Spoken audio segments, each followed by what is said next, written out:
vocês. Muito obrigado.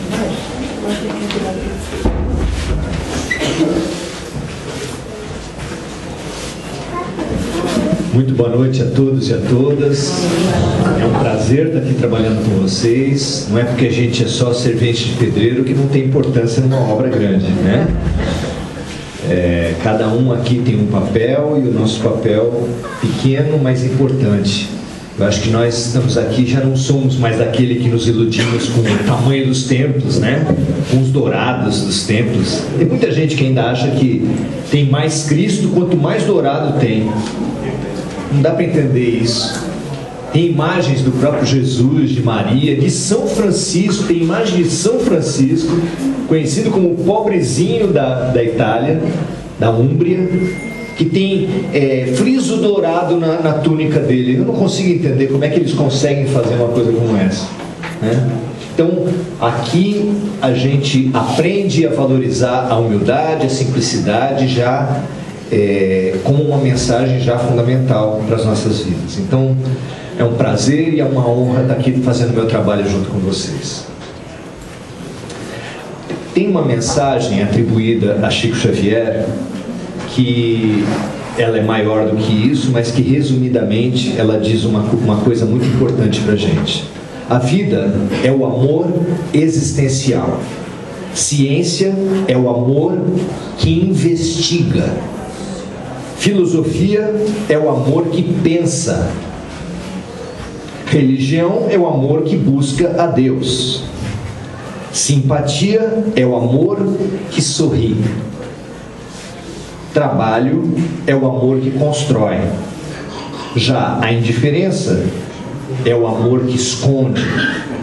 O desespero é o amor que desgoverna. O orgulho é o amor que enlouquece. O sensorialismo é o amor que se envenena.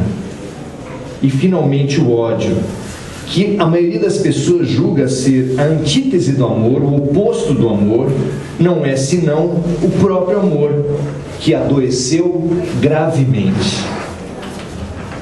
Eu gosto muito dessa mensagem, porque ela, mais do que uma mensagem de consolação, ela vem falar para a gente da matéria principal do cristianismo, do valor dos valores dentro do cristianismo. Qual é?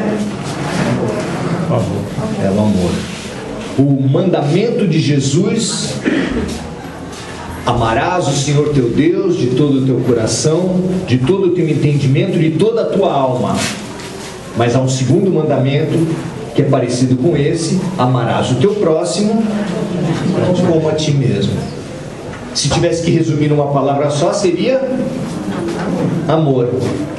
E o amor vem a ser tão importante dentro do cristianismo que a melhor definição de Deus, dada por João numa carta, é que Deus é amor. Com essa importância toda, não haverá tema mais importante para as nossas vidas do que investigar o amor, entender o amor, como é que ele funciona. E não só o amor em geral, mas como é que o amor está nas nossas vidas, na sua vida. Se ele é matéria-prima, como falou a mensagem, para o acerto e para o erro, se o amor mal direcionado, ele provoca estragos, mais ou menos como uma represa ou como um rio caudaloso que, represado e bem condicionado, ele produz energia, ele produz peixes, produz lazer, uma alegria muito grande, um frescor para todos que moram perto.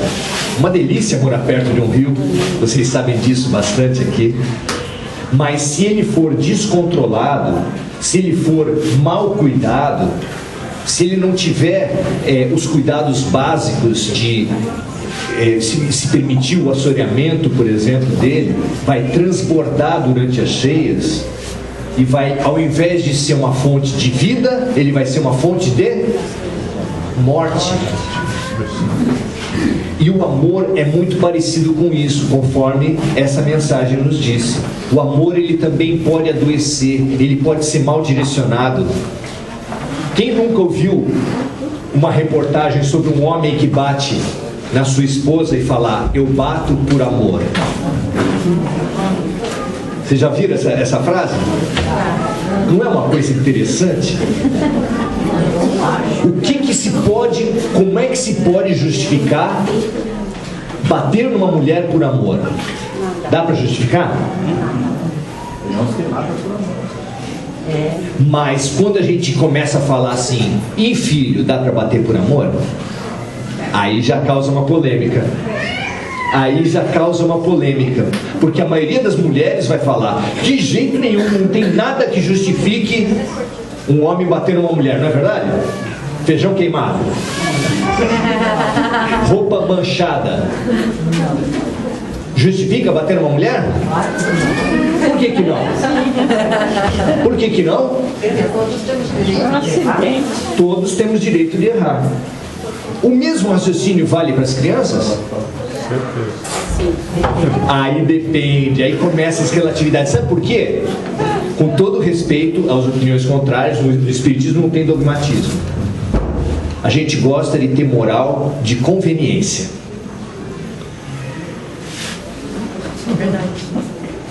A gente acha que nenhum patrão pode bater no empregado se ele errar.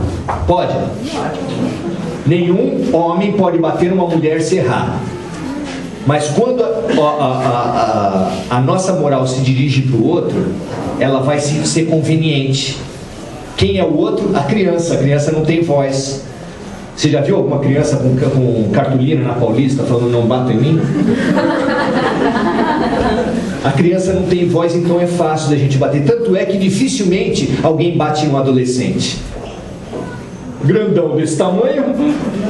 Isso chama-se moral de conveniência. Até porque o adolescente, no geral, obedece muito menos do que a criança. Se fosse por critério pedagógico de bater para se fazer obedecer, tinha que bater mais no adolescente do que na criança.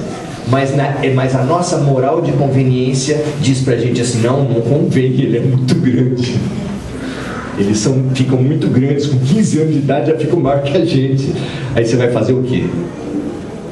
E assim a gente vai usando a moral de conveniência. Agora nós estamos numa época que todo mundo quer a moral do Brasil, não é verdade?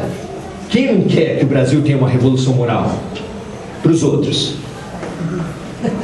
Se você acompanhou alguma vez um candidato numa eleição, aquilo tudo que a gente não quer que o candidato faça depois de eleito, que é o quê? Pegar dinheiro para ele mesmo, se apropriar de dinheiro público. A gente não quer que haja nenhuma espécie de desvio. A gente não quer que ele empregue os parentes dele. Não é isso que a gente não quer? Sabe o que o eleitor pede para o candidato? Que empregue os seus parentes, que dê o benefício financeiro, ou cadeira de roda, ou jogo de camisa de futebol. Para quem? Para ele mesmo. De novo, moral de conveniência. Nós precisamos muito aprender sobre moral de conveniência. Gente, isso não era nada do tema.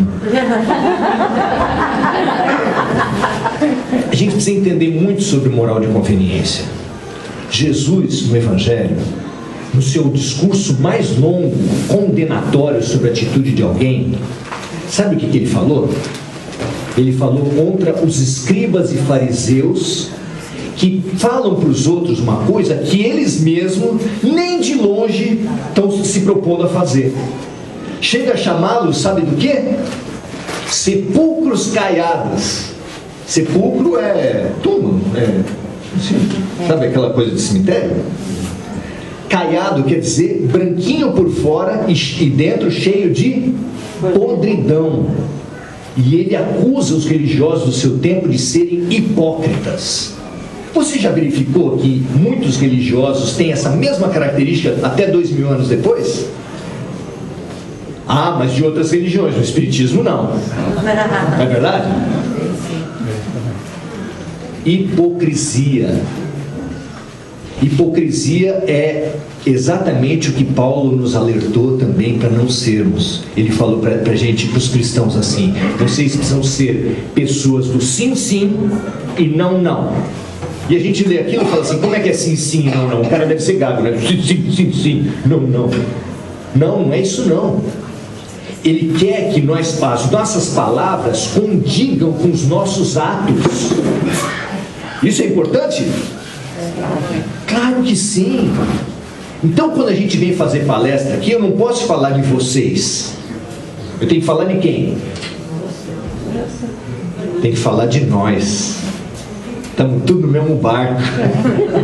Tudo no mesmo barco, igualzinho. Olha, parece assim, os mais felizes, os menos felizes, os mais pomposos, menos pomposos, mais bonito, mais feio, tudo igual. Olhando a visão espiritual faz com que a gente pudesse se olhar no raio-x. E no raio-x, sabe qual é a coisa que une toda a humanidade? A dor. Porque a humanidade, nós estamos habitando um planeta de expiação e provas.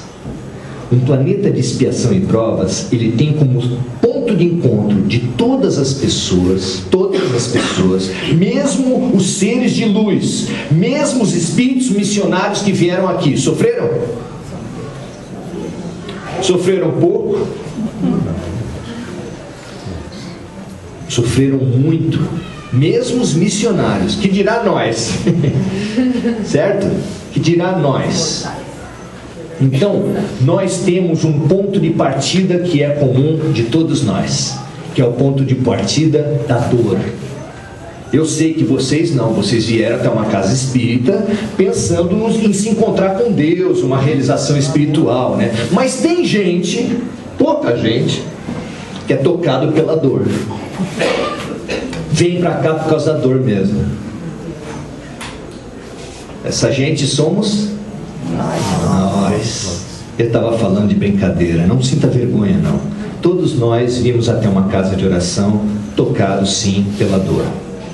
Isso não é vergonha nenhuma. Vergonha é logo depois que solucionou, voltar para casa. Porque na primeira vez que você vem aqui, depois de muito tempo sem lembrar de Deus, Deus deve fazer assim: poxa, fazia tempo, hein? Fazendo oração agora, rapaz? O que houve? Sabe aquela mãe que ouve a filha falar assim: mãezinha querida, meu amoreco? E a mãe olha bem cética assim e fala assim: quanto?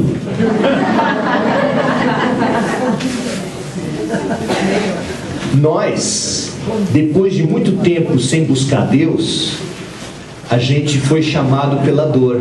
A gente se revolta por causa da dor, mas já tem esse benefício fantástico. A gente não viria buscar Deus se não fosse pela dor. A vergonha é logo depois que melhorou um pouquinho já voltar. Já não tem mais amor para a mãe. Essa mãe é isso, essa mãe é aquilo, porque já pegou o dinheiro e já vai embora. É assim? Isso é de novo o quê?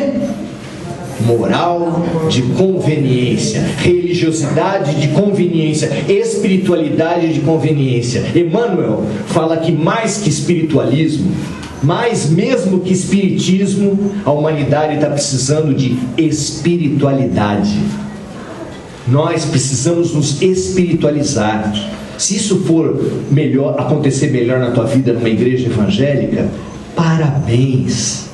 Se isso acontecer melhor numa religião de Umbanda, que maravilha! E no catolicismo, ótimo! Chico Xavier falava que assistia, porque a primeira parte da vida dele foi católico, coroinha ali, mas é militante. E ele já tinha visão espiritual e ele via espíritos de luz atuando sistematicamente numa igreja católica. Por que desmerecer? Ah, sim, equívocos. Sim. Ó, igreja católica teve um equívoco só? Vários.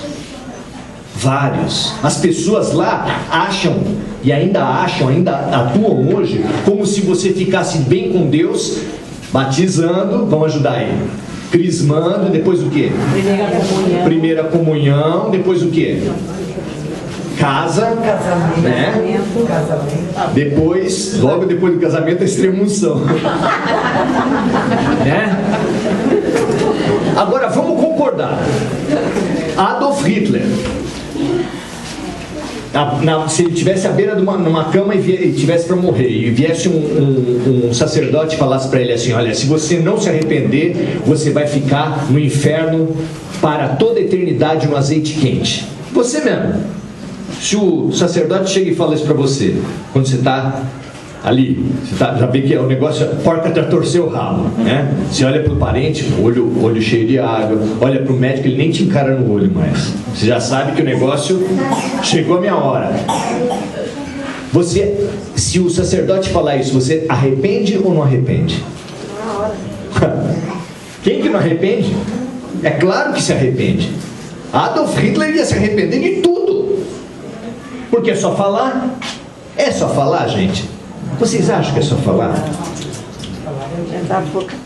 Só que a gente vem de... Aqui, todo mundo nasceu e sempre foi espírita, não é verdade? Claro que não. Nessa vida. E se contar as várias vidas? Nós somos marcados pelos ritos e pelas práticas do cristianismo. O cristianismo ele é tão complexo e tão contraditório que Mahatma Gandhi, o libertador da Índia, o promotor da não violência, alma luminosa, falava que ele amava o Cristo e que temia os cristãos. É muito sério, nós somos muito cheios de contradição. E aí a gente vem para o Espiritismo e faz o quê?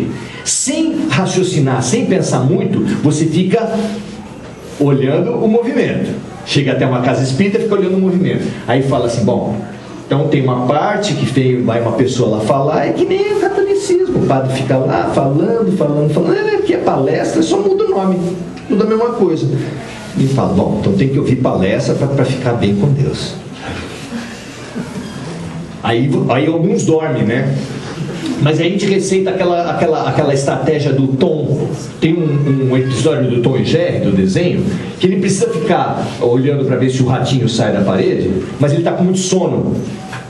Aí ele pinta um olho aqui assim, ó, na parte. Aí fica aquele olhão de fora. E ele tira a mó soneca e o rato põe a cara para fora e ele tá lá de olhão aberto. Então você já pode fazer isso quando tiver com muito sono, vir aqui. Se você acha que é a palestra que vai... A palestra garante alguma coisa? Garante lugar no céu? Melhora a pessoa? Ajuda. O passe melhora a pessoa? Ajuda. Mas resolve?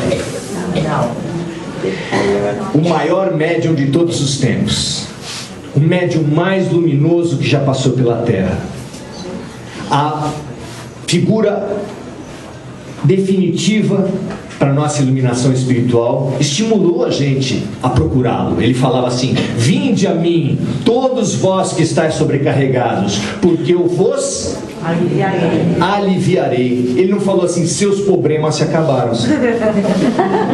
Ele não falou assim, vem que eu resolvi, vem em mim que eu estou facinho. Ele não falou isso. Ele não falou isso. Ele falou aliviar. Mas alguém pode lembrar aqui, mas Jesus curou as pessoas, mas quando ele curava, ele falava assim: a tua fé te salvou. Isso e a história dele querem dizer, sabe o quê? Que Jesus não pode curar qualquer pessoa. Dos discípulos, o melhor discípulo dele, segundo ele mesmo, negou ele 3 vezes. Outro discípulo, que ele não falou que era o melhor, mas que era discípulo, que ele escolheu, vendeu por 30 dinheiros. Sabe quantos discípulos de Jesus ajudaram ele a carregar a cruz? Nenhum. Sabe quantos discípulos foram abertamente até a crucificação? Só João, o adolescente que estava ao pé da cruz e que ele falou para a mãe dele e falou para ele: mãe, eis o teu filho, filho, eis a tua mãe. Foi o único, o adolescente que foi com ele só. Isso quer dizer, Jesus resolve a vida de alguém? Sozinho? Não. Quando alguém fala assim, encontrei Jesus, minha vida acabou, minha vida modificou, está tudo maravilhoso, não é por encontrar, não é por ler, não é por ouvir palestra, não é por tomar passe.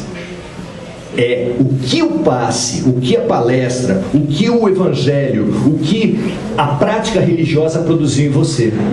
E no evangelho, vamos ver se eu começo a entrar na palestra, pelo menos já está na metade.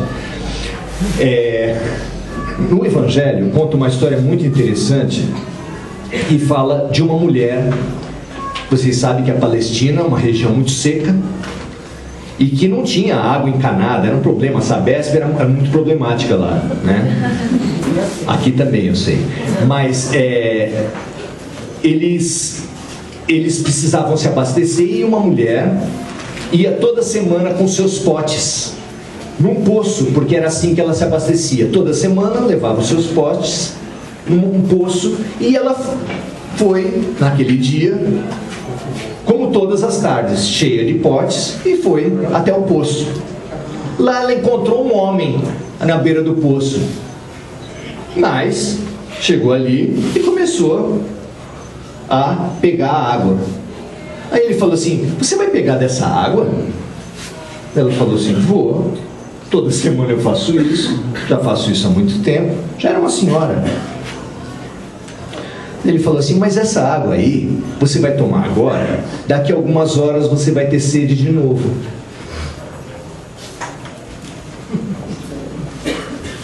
Sei, mas é assim, a água é assim, a gente bebe agora, daqui a pouco tem sede.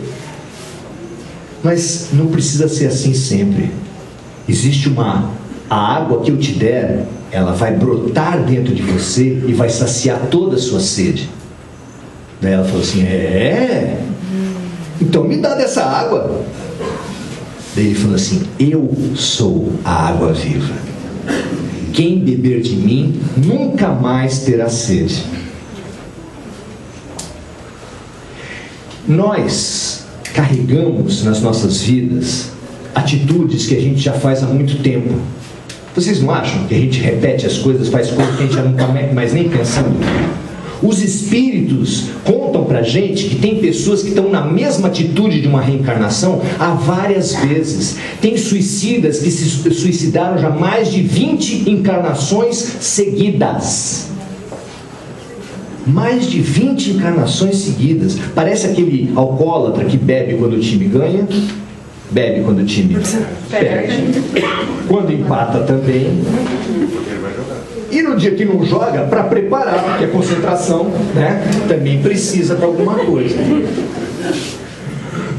Nós estamos viciados muito menos do que no crack, na cocaína, no álcool. Nós estamos viciados em atitudes, em padrões mentais, como o batismo, como o dízimo, como as obrigações externas. Fazendo alguma coisa lá fora, eu vou estar bem. Se você vem para o espiritismo assim, você tende a repetir os velhos padrões. Então vai ser um espírita católico,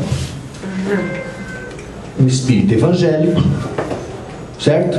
Mesmo na Umbanda não tem as obrigações, o cara tem que cumprir as obrigações dele também.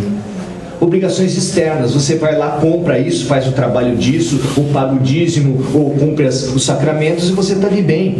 E está de bem, gente. Quanto tempo a gente vai precisar se iludir? Quanto tempo?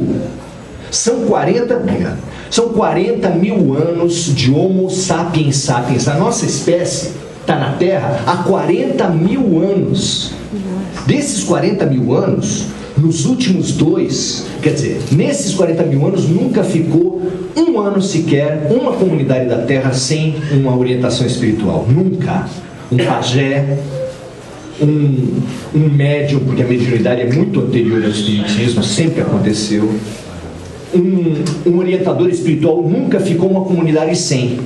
Mas depois do diretor espiritual da Terra ter mandado muitos professores para sua escola, ele falou assim: agora, nos últimos 2000 anos, ele falou assim: não, agora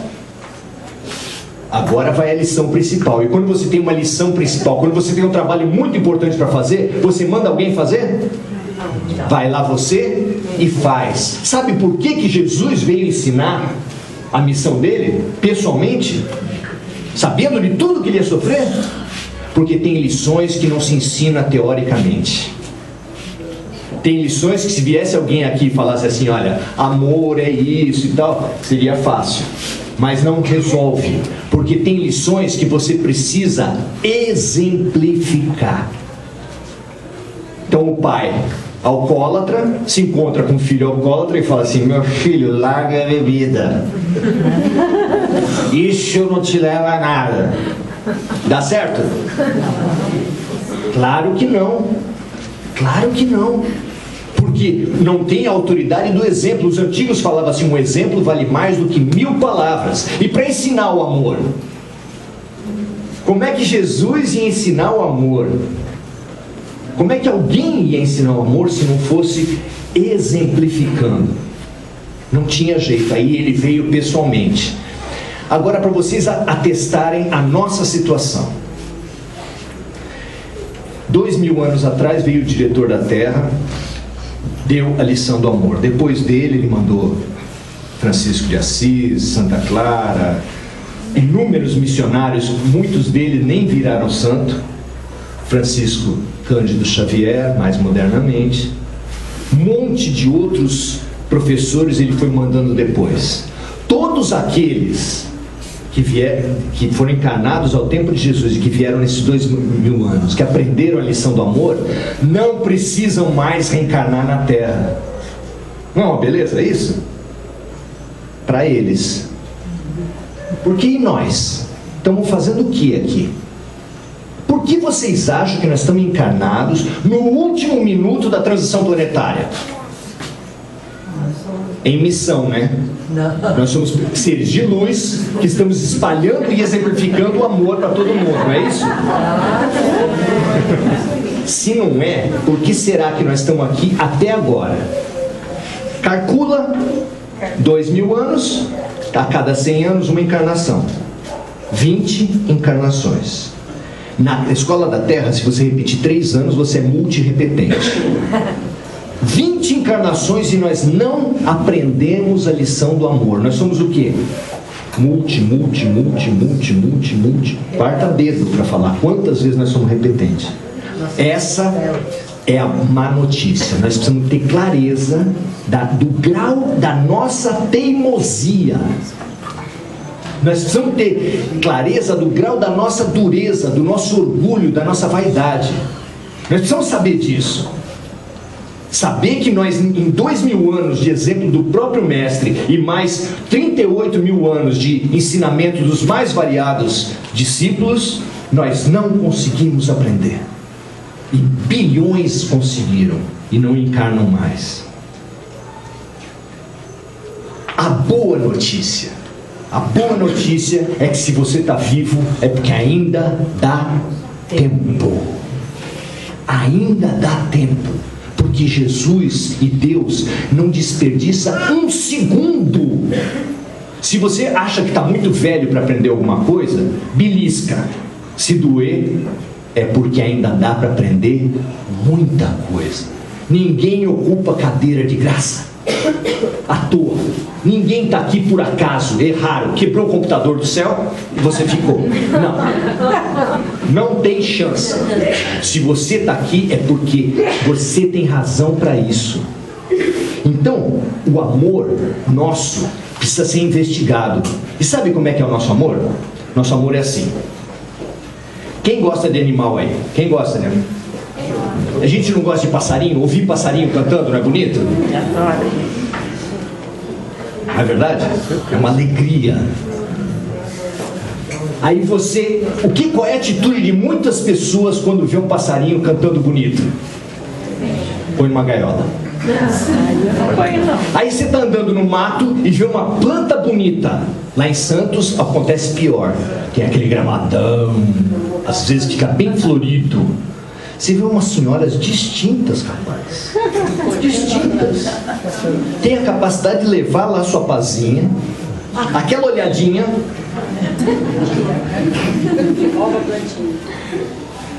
E ainda, se alguém falar alguma coisa, mas eu pago imposto. Certo? Então, a gente tem essa capacidade, eu estou falando o tempo todo de moral de conveniência, de hipocrisia, da gente pregar para os outros uma coisa que a gente mesmo não está afim de fazer, não só no campo da religião, mas no campo da política, no campo do condomínio, no campo familiar. Nós precisamos ser desmascarados na nossa teimosia e aprender que ou vai ou racha, é a última hora. Ah, então se a gente não aprender agora na transição planetária, nós vamos para azeite quente da eternidade toda? Não, felizmente não. Vieram os mensageiros espirituais para falar: o inferno que foi ensinado para a gente não existe. Mas aquele inferno de dentro da gente, esse existe. O inferno da culpa, o inferno do ódio. Os livros espíritas falam de pessoas, espíritos que estão em projetos de vingança há 300, 400 anos. Isso não é uma prisão? Isso não é uma escravidão? Isso não é um inferno? É um inferno. Mas quem colocou ele no inferno? Aonde está o inferno? Nós precisamos reconhecer que a gente tem dificuldades. Quando erram com você, você guarda mágoa? Ou imediatamente já perdoa fácil? Quem tiver nesse segundo campo aí, por favor, vem falar aqui pra gente que a gente precisa aprender. Como é que faz? Quando você erra com os outros, você se arrepende logo? Já pede perdão? Não. E já começa a reparação imediatamente, não é assim? A mágoa, ela pode ser considerada claramente um lixo espiritual. Você vai guardando aquilo de cada situação infeliz que você teve, porque erram com você. Assim, uma vez por ano erram com você? Uma vez por mês? Uma vez por semana? Uma vez por dia? Uma vez por hora? Todo o tempo erram com a gente. E nós, a mesma coisa. Se você for guardando as sujeiras espirituais e não souber reciclar lixo espiritual, o que acontece depois de um certo tempo? Ai, tô com uma dor nas costas, vou lá no centro para tirar o quebrante. Aí a pessoa vai, toma um passe de olho aberto, todo fechado, assim, ó. Se eu tomei passe com ela e não fiquei bem, semana que vem não, eu dou um passo para trás. Não, pode passar na frente. Aí vou tentar com ela, para ver se eu consigo uma pessoa que dê passe forte. E se não conseguir, eu mude de centro, porque esse centro é muito fraco. Claro que não, gente. O reino dos céus, disse Jesus, está dentro de nós. Não tem plano facilitado, não tem 10 vezes no cartão, não tem promoção. Só tem um jeito de você promover a tua transformação. É internamente. E no sentido do quê? Do amor. Então estamos bem. Lembra da historinha do professor Raimundo? Falou uma pergunta, o cara respondeu, ele falava: tá bem, tô indo bem, vou tirar 10. Por quê? Quem aqui levanta a mão para falar que não ama nada, nem ninguém? Nem animal, nem planta, nem ser humano nenhum. Levanta a mão quem não ama ninguém. Olha só, estamos salvos. Será que estamos? Nosso amor está bacana? Para você ter uma medida da diferença entre o amor teu e o amor de Jesus, eu vou te dar uma medida matemática. Tá? Por quantas pessoas você reza? Faz as contas aí, rapidamente. Mais ou menos. Por quantas pessoas você faz as suas orações? 5? 10? Quem dá mais? Quem dá mais que 10? 15? Eu rezo pro mundo inteiro. Opa, pro mundo inteiro. Toda noite no meu travesseiro. Pois é. Então a gente pode rezar assim: segunda-feira vai ter uma entrevista de emprego, meu filho vai participar.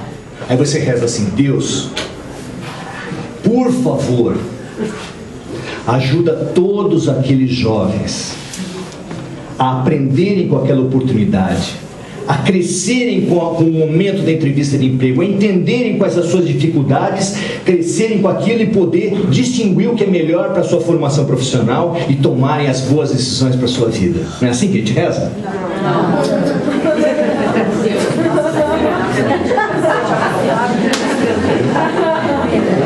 E a gente sabe se aquele emprego é melhor para o filho? Quando a gente reza para a sirigaita se afastar dele, porque aquela menina não presta. A gente sabe se a sirigaita tem uma história de várias vidas, que a principal função do teu filho é vir aqui e resolver aquela parada dura? Com que arrogância a gente se dirige para Deus? Vocês já perceberam isso? A minha comparação é assim. Ele já está de jaleco branco aqui, ele vai ser o doutor, certo? Eu já chego para ele: doutor, eu vim aqui com uma folha de receituário, todos os remedinhos escritos. A dose já está aqui, tá bom? Quantas vezes por dia, tá tudo certinho aqui, tá bom? O senhor assina aqui para mim? Quem faz isso? Por que a gente nunca faria isso? Por que não? Quem sabe é ele. Oi? Quem sabe é ele. Quem sabe é ele. Como é que o médico se sentiria se você fizer isso para ele? Ofendido, desrespeitado, não é isso? A pergunta é: por que você faz isso com Deus?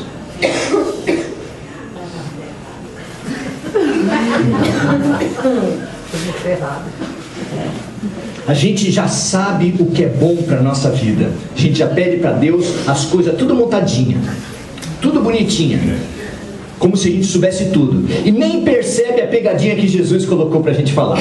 Porque no final, depois de fazer vários pedidos, a gente faz o quê? Reza um Pai Nosso para reforçar. Certo? E rezando o Pai Nosso para reforçar, a gente fala o que Jesus mandou falar: seja feita a vossa vontade, assim na terra como no céu. Da boca para fora. Porque antes disso a gente falou, rezou como? Seja feita a minha vontade, assim na terra como no céu, assim no trânsito como no trabalho, assim na família como na rua, assim em todo lugar. É assim, não é assim que a gente reza e não é assim que a gente vive? Seja feita a minha vontade? Está na hora da gente aprender, gente. Está na hora da gente mudar. A gente não precisa mais rezar impondo a Deus as saídas. Isso é uma maneira hipócrita, uma maneira orgulhosa. Resolve logo, está demorando aí. Como assim? Será que não tem outro jeito da gente aprender? Eu posso rezar, pensar um pouquinho no Pai Nosso, que eu repito há tanto tempo, que nem no Nacional. Ouviram do Ipiranga as margens plácidas de um povo heróico, o brado retumbante. O que quer dizer isso? O que quer dizer isso? Ninguém sabe. A gente está repetindo desde criancinha. Saber direitinho ninguém sabe, é um mistério. Diz que religião é um mistério. Não, o hino nacional é mais. E Pai Nosso? Se a gente ficar repetindo o Pai Nosso, só repetindo, é que nem você pegar a tua chave de casa aí, usar para furar a parede, usar de martelo, usar para riscar o chão, usar de chave de fenda, uma coisa bem dura. Quando você chegar em casa e tentar colocar na fechadura, o que vai acontecer com a tua chave? Não abre mais. Por quê? Porque você usou a chave para coisa errada. A chave da religião está sendo usada para coisa errada. Não useis o nome de Deus em vão. Agora eu estou bem, minha religião é boa, porque eu mudei de religião, já troquei de carro, já consegui uma promoção. Religião é para isso. Teologia da prosperidade. Nós precisamos saber para que nós estamos vivendo. Nós estamos vivendo em função disso, nós estamos vivendo para afastar os nossos problemas. A gente pode continuar achando isso. Já é como chegar para a professora e falar assim: professora, eu adoro a sua aula, porque todo mundo aqui acredita em Deus, não é? Se fizer uma enquete aqui, quem acredita em Deus vai ser 100%. Mas a gente acredita no professor, mas quer que o professor não dê aula. Professora, dá para passar esse ano inteirinho sem dar aula? Nenhuma lição? Nada? Dá para dar? E a gente continua pedindo, gente. Pede ou não pede? Passou 31 de dezembro aí de 2014. Quem conseguiu passar sem fazer um pedido? Eu quero não ter doença, Brasil sem corrupção, mundo sem guerra. Há quanto tempo você está pedindo a mesma coisa? Faz as contas. Há quanto tempo você está pedindo as mesmas coisas? Levanta a mão quem conseguiu passar um ano sem doença, sem corrupção no Brasil, sem guerra no mundo. Por que nós continuamos pedindo? Vai chegar 31 de dezembro de 2015. Você vai pedir o quê? De novo. Deus vai falar, mas de novo, você não aprende? Não é que há males que vêm para bem. Não existem males.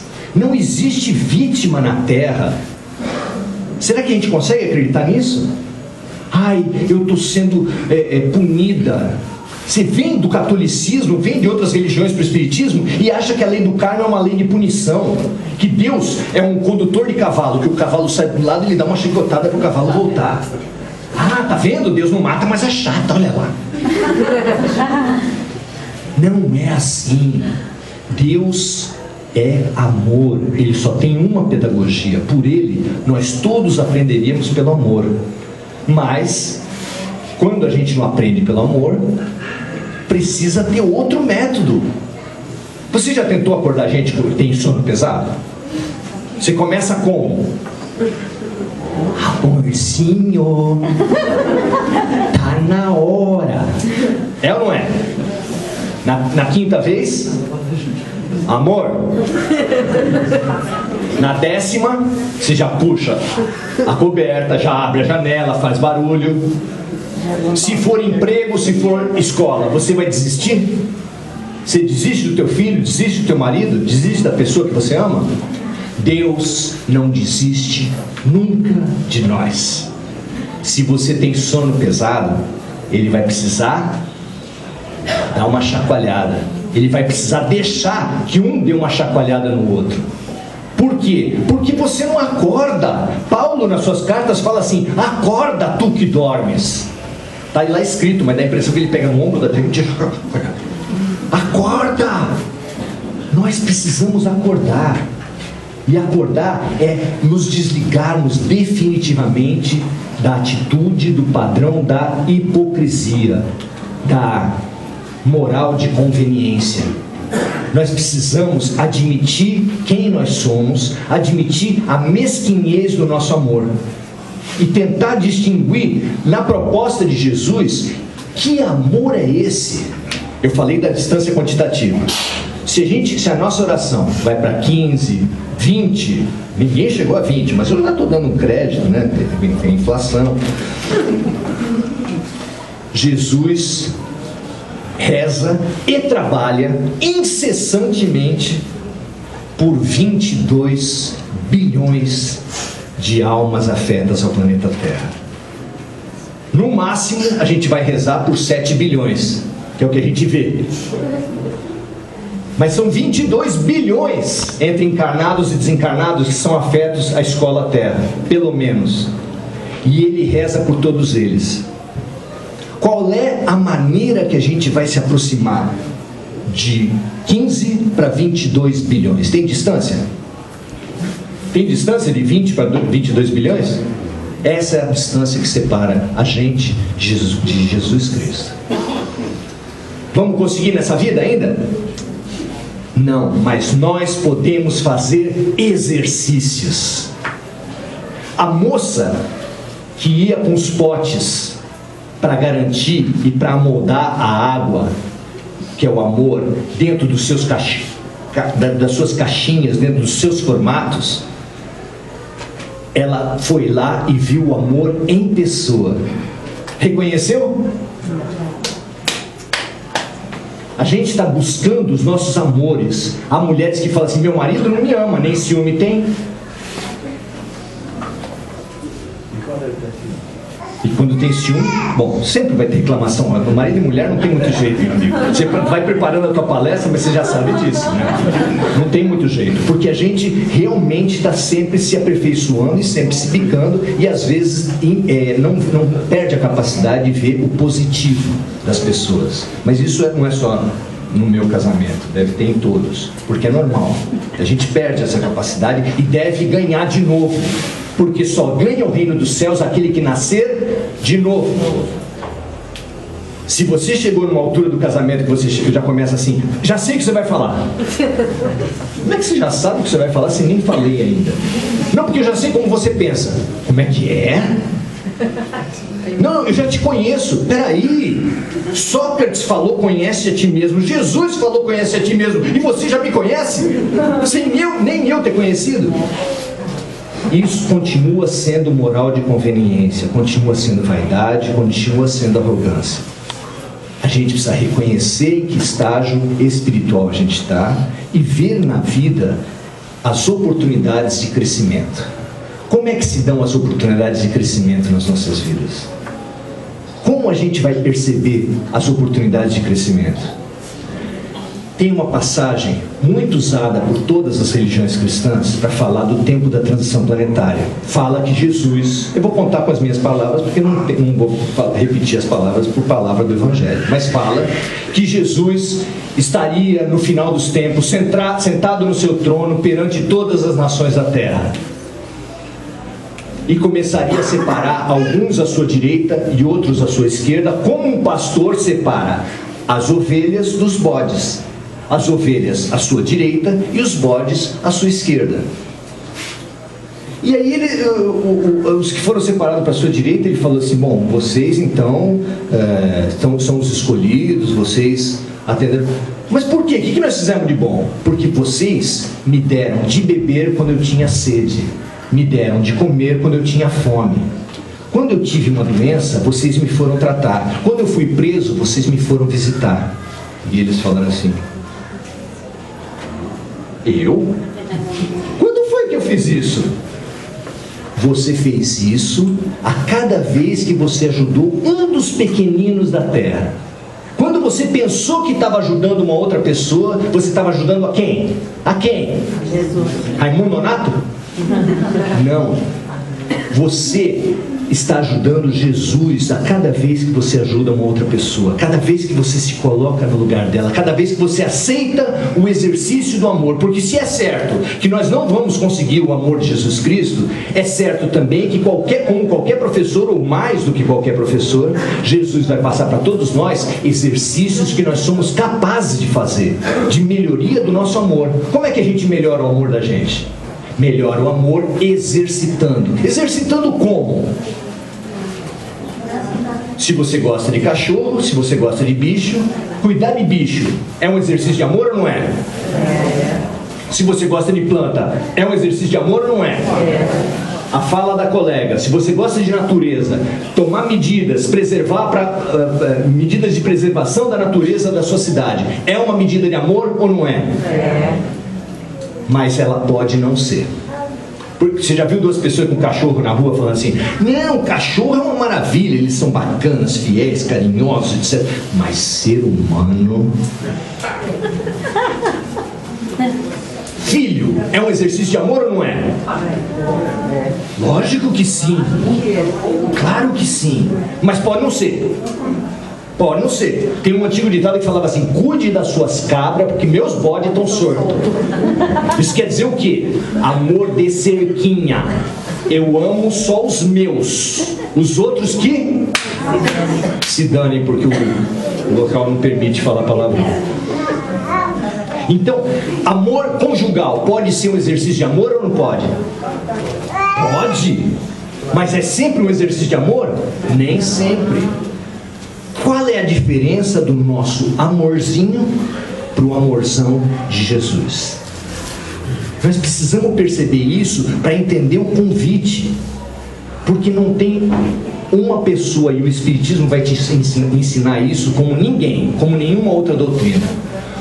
Há para todos nós um planejamento reencarnatório que pensou para você, que escolheu para você o teu corpo Que características teria o teu corpo? Que doenças teria? Que problemas teria? É lógico que a gente pode piorar fumando, bebendo, fazendo um monte de coisa, mas as características básicas de saúde do teu corpo foram todas programadas pelo mundo espiritual. Cada membro da tua família foi meticulosamente planejado para te ajudar a ensinar e para você ajudar a ensinar o outro. Aquele sabe o princípio de uma mão lavar a outra, ou para afiar uma faca, eu afio duas. Certo? É assim que o mundo espiritual funciona, é assim que as coisas vão se montando. É a expressão da verdade bíblica. Não cai uma folha de uma árvore que não seja pela vontade de Deus. Tudo na sua vida está meticulosamente planejado como um convite ao amor. Mas nós precisamos perceber esse convite, aceitar esse convite e não nos fechar no exclusivismo. Se você tem um parente nas drogas, por que rezar só por ele? Tem mais gente drogada? Se você tem um parente idoso, por que rezar só por ele? Se você tem um parente desempregado, por que rezar só por ele? Se você está doente, por que rezar só por você? Tem gente que vai no hospital, vai na capela e tem a capacidade de rezar só para o seu parente. Que amor de cerquinha é esse? Quando é que você vai aproveitar as chances da vida para expandir o teu amor? Para fazer um amor de trampolim. Como é que é o amor trampolim? Essa é novidade, hein? Amor trampolim.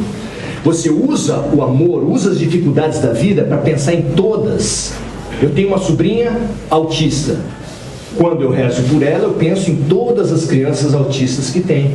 Você pode fazer isso? É difícil? Não. Mas você faz? Nós precisamos aprender a ver o mundo generosamente, sem cerquinha, porque Jesus falou a respeito dele mesmo: haverá um só rebanho e um só pastor. A generosidade, a grandiosidade, ele pensa em toda a humanidade. E nós estamos nas 15, 5. Tem gente aqui que fez as contas, achou 3, mas eu vou deixar por lá. Nós podemos ampliar isso como um exercício mental, como um exercício sentimental, como um exercício de palavra e como um exercício de ação. Nos 4 níveis, hein? Vou repetir: pensamento, sentimento, palavra e ação. 4 livros que o professor, que Deus coloca à nossa disposição.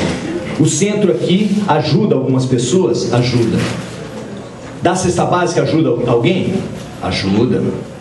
Mas qual é a matriz? Qual é o princípio ativo do remédio da caridade? Qual é o principal, o que define uma atitude caridosa de outra que não? A atitude, o sentimento, a intencionalidade. Se você der 2.000 cestas básicas na tua vida e nenhuma vez você olhar no olho da pessoa e falar boa sorte, minha filha, não fizer uma oração em cima do feijão que você está distribuindo, para falar que esse feijão fortaleça a alma e limpe a vida dessa pessoa, se você não usar o teu coração, você está em fila de banco. Já teve alguém que contou a vida em fila de banco para você? Ponto de ônibus. As pessoas estão o tempo todo pedindo ajuda. Qual tem sido a tua atitude? Outro dia estava lá na internet. Está provado que grávidas e idosos dão sono. Eles sobem num ônibus e todo mundo dorme.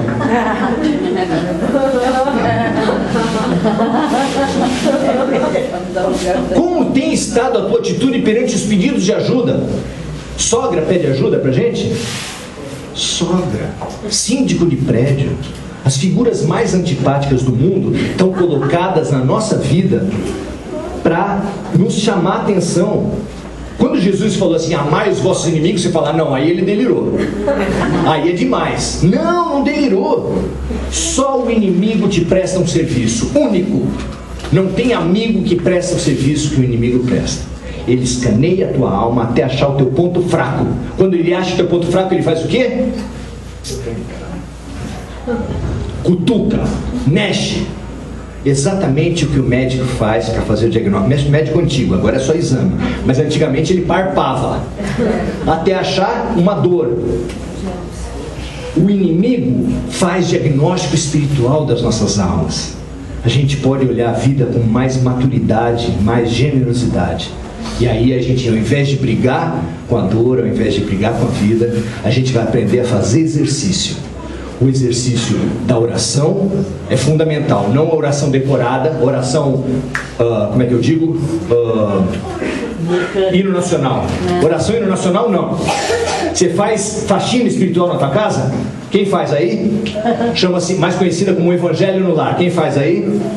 Beleza. Outro exercício importante: a oração de coração, o Evangelho no Lar, o trabalho concreto que você possa fazer, não só numa casa espírita, mas num ônibus, na fila de banco, em tudo quanto é lugar. Tudo isso é convite. Fugir da vida, pedir uma vida sem lição é imaturidade. Deus nunca vai atender as tuas preces. Ah, mas Jesus falou que o pedido da alma, pedi e obtereis. Esse pedido sempre vai ser atendido por Deus, mas não o pedido de conveniência, o pedido de hipocrisia. Esse pedido jamais vai ser atendido. Nunca ele vai deixar a gente sem lição. Então vamos perceber e atender os convites para o exercício do aprendizado ao amor. O Gilberto Gil cantou para a gente uma música fabulosa que falava assim: o melhor lugar do mundo é aqui e agora. A gente querendo modificar tudo, querendo excluir pessoas, querendo tirar isso, tirar aquilo. Não, eu quero que a minha sogra só viaje pro Japão de navio. Não, as lições têm que ser assumidas, aceitas, percebidas. São todos exercícios. Os livros também são, as orações, o Evangelho em casa, mas acima de tudo a nossa atitude, a atitude de humildade, que é a virtude que abre as nossas almas para qualquer aprendizado. Bem-aventurados os humildes, porque deles é o reino dos céus. Obrigado, gente.